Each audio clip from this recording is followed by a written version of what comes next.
Happy Wednesday, everybody. It's Jim, it's Amadeus, and it's a light Wednesday, unless, of course, you're talking Premier League soccer because they've got plenty going on. Amadeus, why don't you fill us in on what's going on this afternoon?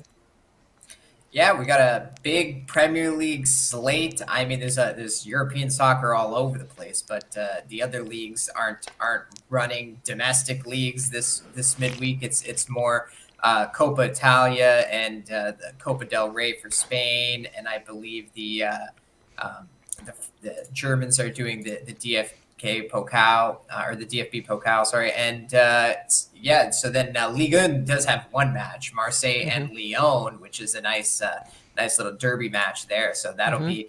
that'll be a fun one to watch if you're into the French league. That's actually a makeup game from a postponed one before. But yeah, with the Premier League, we got about 6 games today. There's four that start at 2:30 and two that start at 3:15. We'll talk a bit about these 3:15 games because they are very interesting indeed. The first one we got Aston Villa hosting the treble champions in Manchester City. Mm-hmm. And Man City, they haven't been playing that great lately. Obviously, they mustered a comeback win against Leipzig last week in Champions League, but Mm-hmm. specifically in the Premier League, they've actually drawn their last 3 matches. They just Wow. drew with Tottenham 3-3 over the weekend, and they also have a 1-1 draw with Liverpool, as well as a 4-4 draw with Chelsea in their last 3 Premier League matches. And honestly, Jim, they could be staring at another draw today because Aston Villa is in the top four right now. They are Mm-hmm. challenging for the title. And I got to say, Unai Emery has turned this team around since getting there last year, Mm-hmm. specifically at home.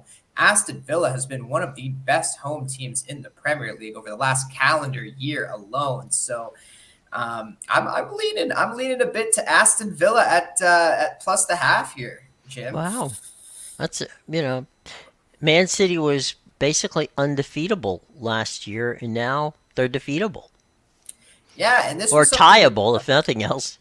100%. And this was something we talked about at the beginning of the Mm-hmm. season, right? Like when Yeah. you have a year like that where you win almost every trophy there is to win. You won in Mm-hmm. Europe, you won the league, you even won a cup Mm-hmm. or sorry, one of the cups. Where's your motivation for this year? You already did it last year, right? There's not as much motivation in defending a title Mm-hmm. compared to getting the title you've never gotten before. Mm-hmm. So I think that's what you're seeing with this Man City team. They also lost a lot of depth in the transfer Mm-hmm. window. They like when you look at their squad. Yeah, they have pretty much 2 squads of starters, but Right. a lot of that has dwindled down. They have very good quality substitutes, but fewer of them this year. And Pep Guardiola has said it himself. Let me ask you a question with regards to when teams are successful, and especially in Europe where they play multiple. They don't just play in the league, but they play in multiple tournaments throughout the entire season. Uh, is that equated to the same situation as like hockey and the NBA, where the successful teams will play almost a month, month and a half more games than their rivals will, and so the next season, frankly, they're just more tired than the other side, and like you say, they don't have as much depth because some of these guys that you see on either hockey or the NBA end up playing themselves into a contract with another team.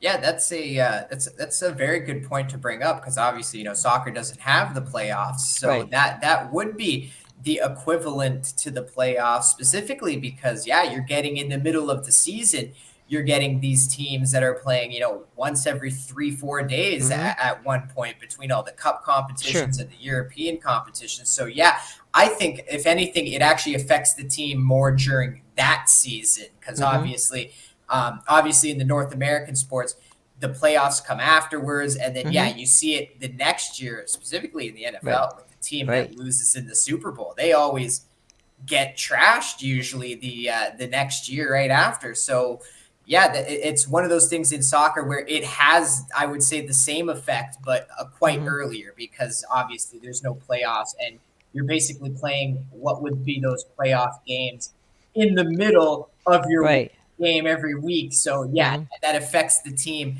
That affects the team during that actual season. And then, yeah, you get some of these teams if they don't have the depth where, you got to make a choice now.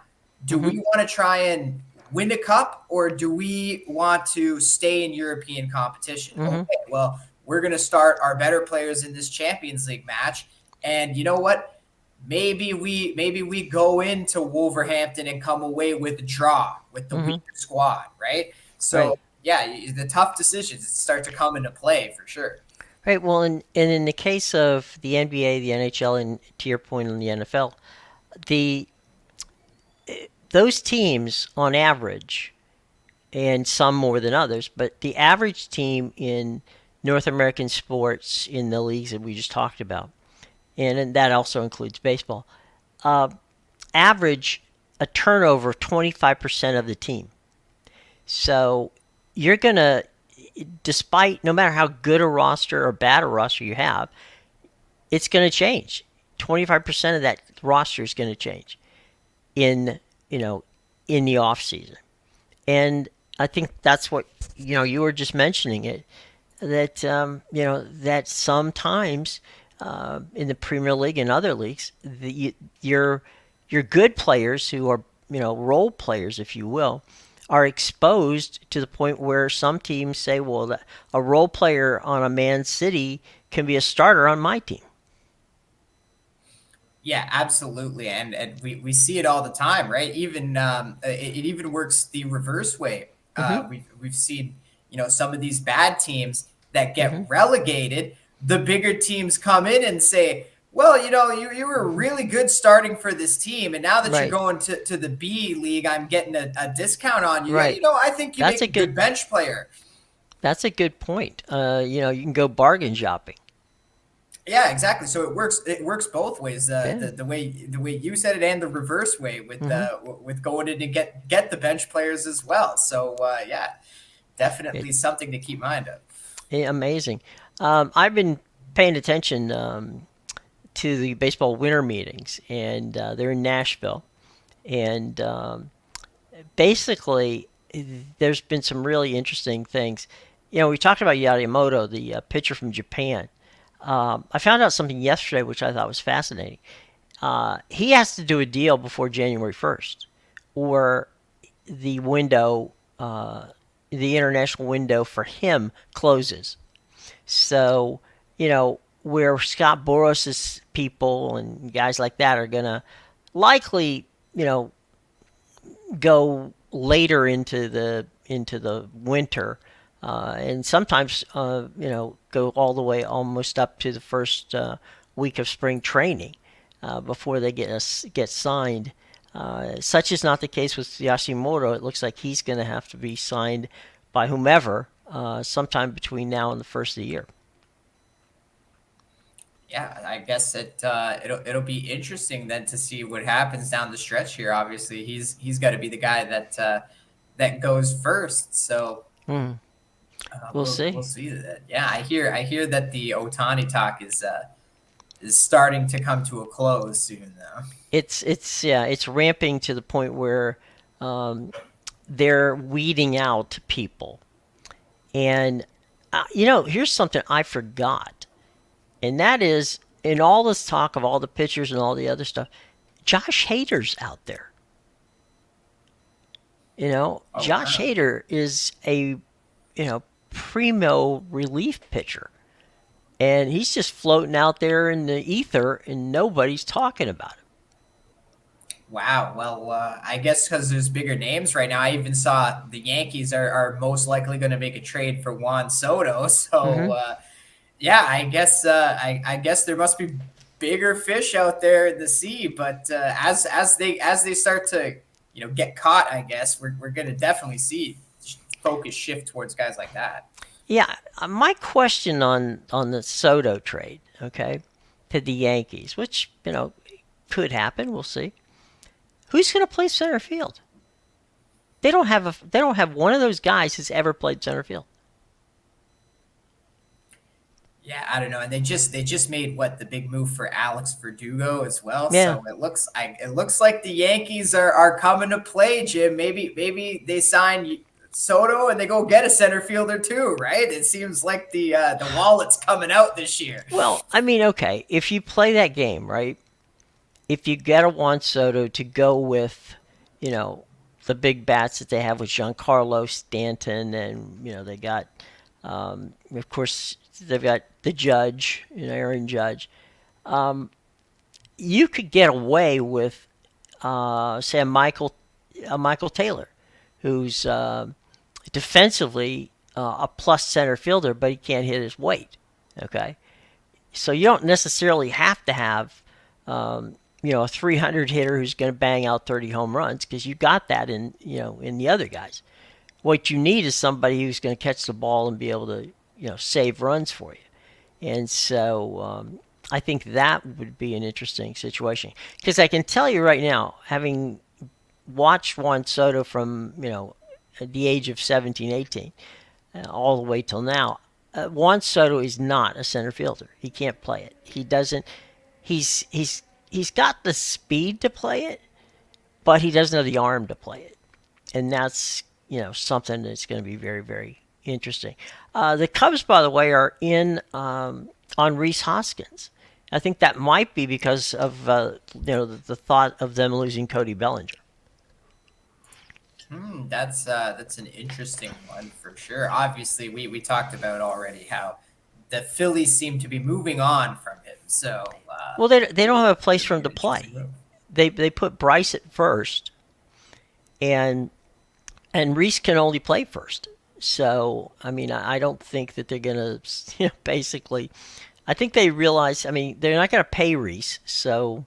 He's in his he's a free agent, so they have to trade him. So there you go on that. But we'll keep our eyes open on what's going on, and we'll see what's going on. Ohtani maybe you may see him at the Bob. I was gonna say Bob Evans, but that's not the right place. You might see him out there in your neighborhood getting some coffee soon. You never know. Yep. You know what? It seems like that's the way it's going to go. And all I'm going to say is that would be such a Toronto move. You desperately need pitching. Right. And what do? Let's give all our money to this guy who Go get a can't banger. pitch yet. Yeah.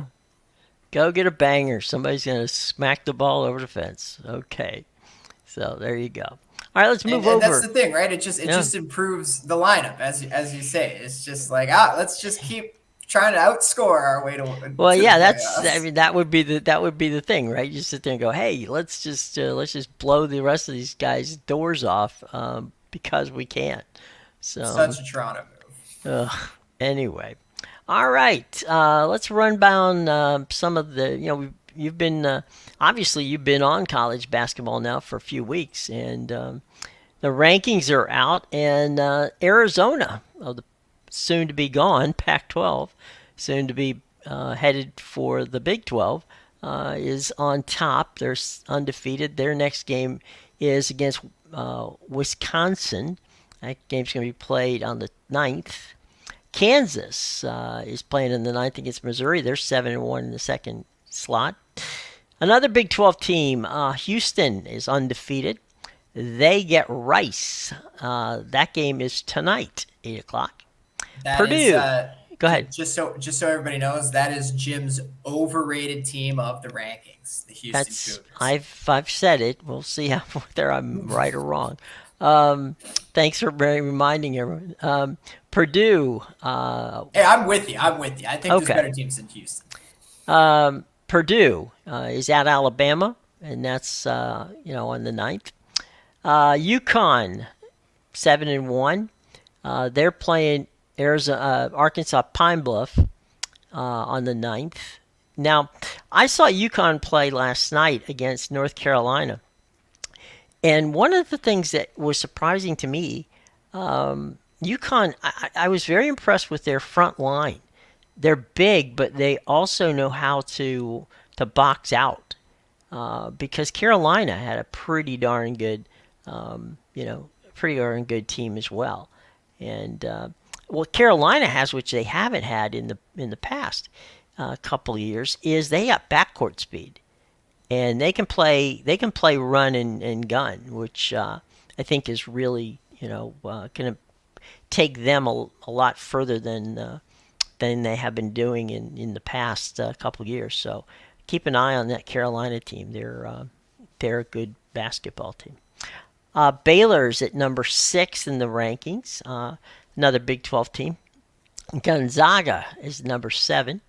They're 6-1. Marquette, Shaka, and the boys are in the 8th spot. The aforementioned Carolina, they are. By the way, Marquette plays Texas tonight, so something to keep an eye on. North Carolina gets Kentucky. That's part of the the ACC big, big nothing, Jim. Southeastern Conference, you know, tournament that they're having there, or challenge, I guess I should say. Creighton of the Big East is taking on Central Michigan on the 9th. Florida Atlantic gets Florida International. That is a absolute total bloodbath. They don't play that game until the 13th. Texas is facing Shaka and Marquette. That game is tonight. That should be a fun game. Texas and Marquette. And you got to remember, Marquette's coming off that bad loss to rival Wisconsin. So Right. definitely, just like we saw UConn do to North Carolina last night after their loss, Marquette's going to have some frustrations to take out here. And this one's at home. Yeah, and it's tough to play against Marquette at home. That place is loud, and the people there get there early. So keep an eye out for that. Colorado There's nothing State. else to do in Milwaukee, Jim. Right? The Bucks. Not and this time Marquette. of the year. Not this time of the year. No. To just go get yourself a brat, a beer, and sit down and enjoy the game. And it should be a good game. Texas and Marquette. At in Milwaukee. Colorado State is home. Now that's one of your teams that you have said is a team to keep an eye on this year. They're 8-0, and they're playing Denver at home tonight. And that Denver's claim to fame. Two things: claim to fame at the University of Denver. One is their hockey team, and the other is their skiing team. As you heard, I did not mention their basketball team, and that's for a reason. Colorado State should win that game tonight. I don't know. I would be stunned if they even had a number on the board for that. I mean, Denver's not even. It's it is. They're going to pick up a check. There's definitely a number, Jim. You asked, and I shall give. I just have to scroll through the 1,000 games tonight. Yeah, I was going to say. It may take you a couple days to find it. Yeah, but that one actually might be, because the way my book does it, they have NCAA-B and they have NCAA-B extra games, and I have a funny feeling that's in the extra category. It's in the extra category, right? Okay. It's for those smaller schools like Denver that are still Division I, but I guess nobody. No, I guess they don't have it. They don't have it in the extra games. Huh. Okay. It must be, I guess, because Colorado State's keeping it as a real game. What time was that one at? 9:00 Eastern time. That would be 7:00 out on the mountain time. I got it.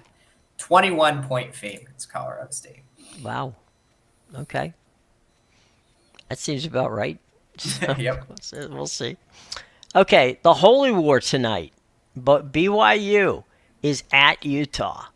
And now the Holy War in basketball doesn't mean as much as the Holy War in football, but it is nevertheless the Holy War. So BYU 7-0 going on, taking on at in Salt Lake City the Utah Utes, and I don't know. I don't know much about Utah's basketball team. Is not really a strong one this year in the Pac-12. And BYU's off to a really good start, so we'll see how that plays out. Tonight in Miami, A lot of former New Yorkers will head head to the head to the arena tonight to watch Miami take on Long Island University, LIU. So we'll see how that works out. Kentucky is traveling to Philadelphia, and that game is on the 9th, and they're traveling to Philly to play UPenn. So Penn takes on Philly. I'm sorry, takes on Kentucky in Philadelphia. So that'll be an interesting game. Tennessee takes on Illinois. That game's on the 9th. James Madison in Old Dominion. That's an old rivalry. That's a very old rivalry from back in the CF. What is it? The old Colonial Athletic Conference. Times when James Madison was over there, and ODU had had some pretty good basketball teams in the past. So this James Madison, who's 8-0, they're 18th in the country, taking on ODU.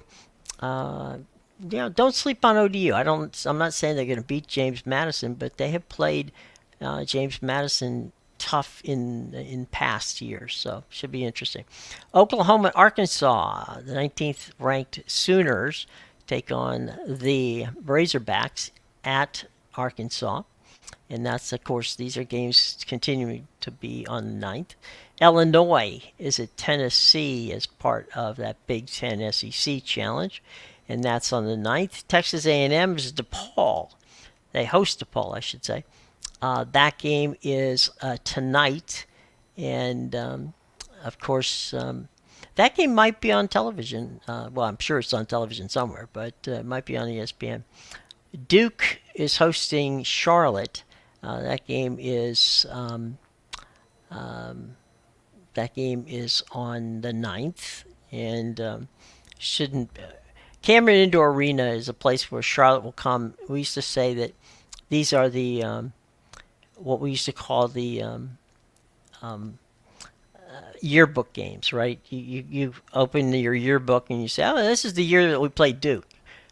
They don't put the score in because usually it's clobbered. But you go, you have your picture taken on the floor at Duke, and then you go home. No, Jim. They're gonna do that thing you told me they did in the football game. They're gonna score the first basket, right? Oh yeah. Take a picture in front of the scoreboard with the 2-0 lead.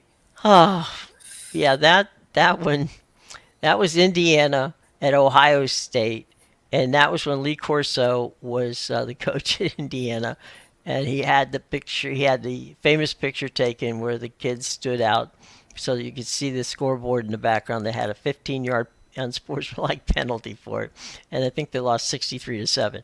But they were ahead 7-0. So you're right. Charlotte's going to have the basket first, and then Duke's going to, winning the tip off, punishing them. Yeah, that's assuming they get the first basket. So we'll see. That's why the tip off would be so important. Right, exactly. Or you just take a picture while as you're walking past them on the court. So something like that. Wisconsin's 23rd. They take on number 1 Arizona. That one is again on the 9th. Clemson is tonight against South Carolina, so that's a rivalry game. I don't know, South Carolina women, that would probably be a little more entertaining. Now back from the Mountain West, back by population, 8 and UC Irvine. That's a game on the 9th, so we will see those teams on the weekend. So right now, it's some decent games tonight, but those are your top 25. Now, here's something that, and this is something I've been waiting to ask.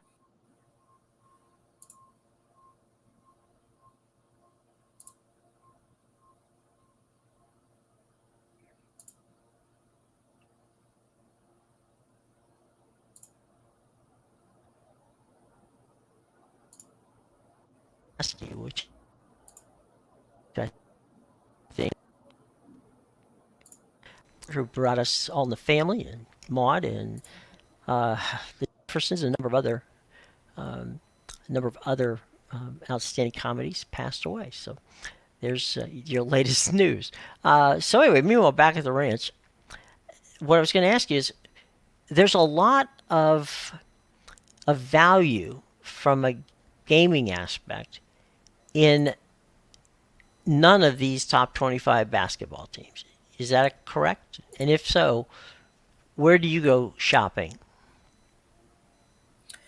Yeah, definitely. Yeah, I would say that the value is in the small schools, and really, it's similar in the sense where how you can find value in all these small little Mm-hmm. European soccer leagues that I love to bet on because the books aren't up to speed as much on these smaller schools. The big games they're gonna be sharp.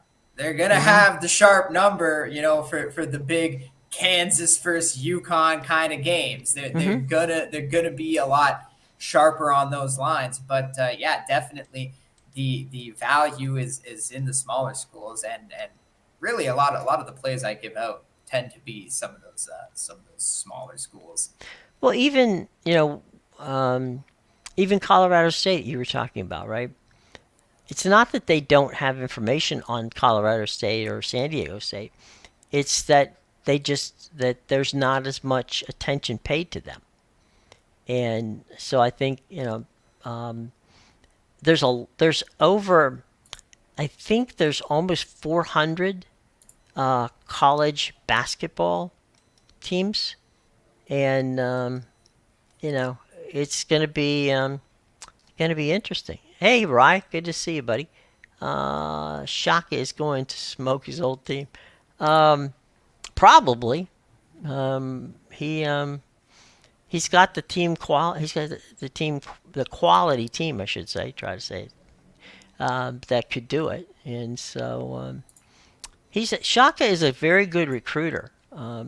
He's done some pretty good work, which has gotten him where he is. So yeah, I wouldn't be surprised. I wouldn't bet against him. No pun intended. He's and playing at home, as Amadeus said, is not a lot, not a tough thing to do.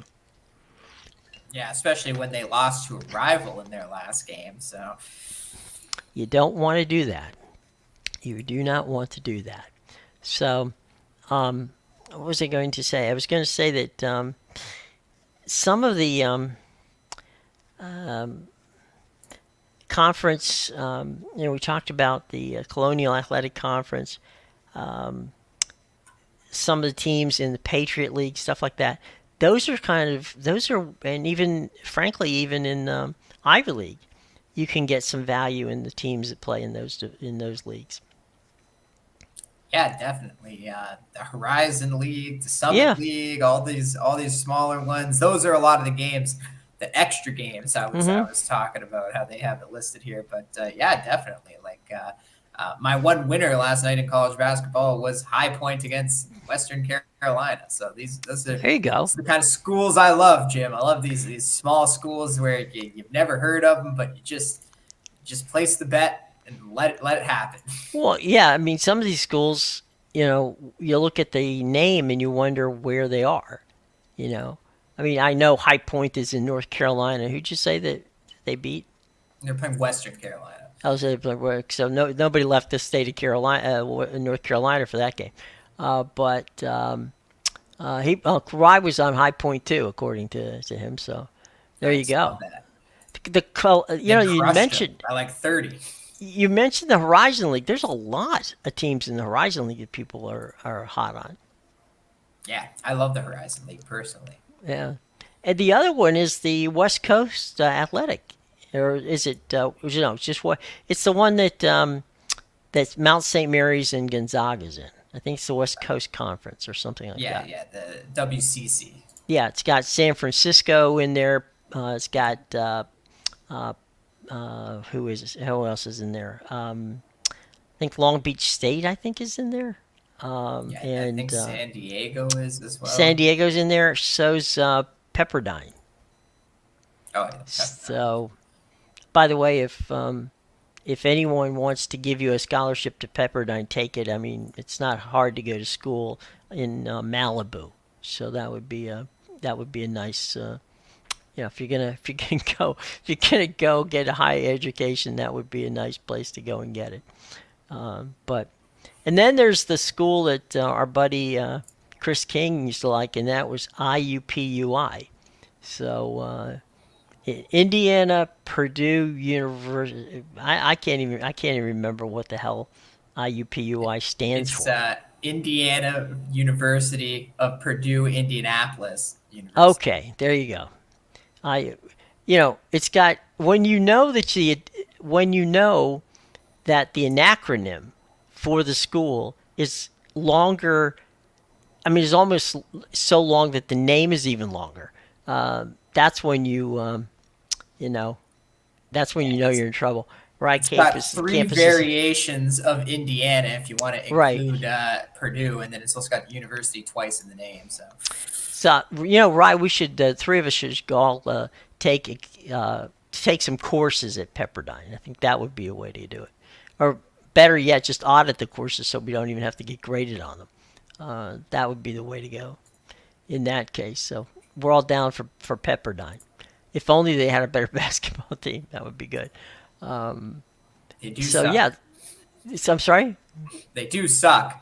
They've Yeah, they sucked do. for a while, but I do like them tonight. I like them at Okay. -3 though, not like Okay. 4.5 now. Yeah. So there was. I mean, the team. I'm trying to remember what the name of the team that Hank Gathers, the late Hank Gathers, was on. I mean, Rye, do you remember that team? The team out. It was in Los Angeles. The team that Hank Gathers played for. Uh, Paul Westfall was the head coach of that team. Let me look it up real quick. Um, and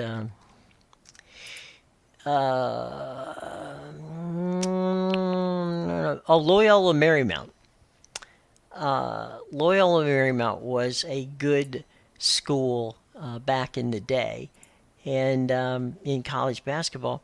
And then because of COVID, they gave up their most of their sports programs, and they actually even sold the campus building to UCLA.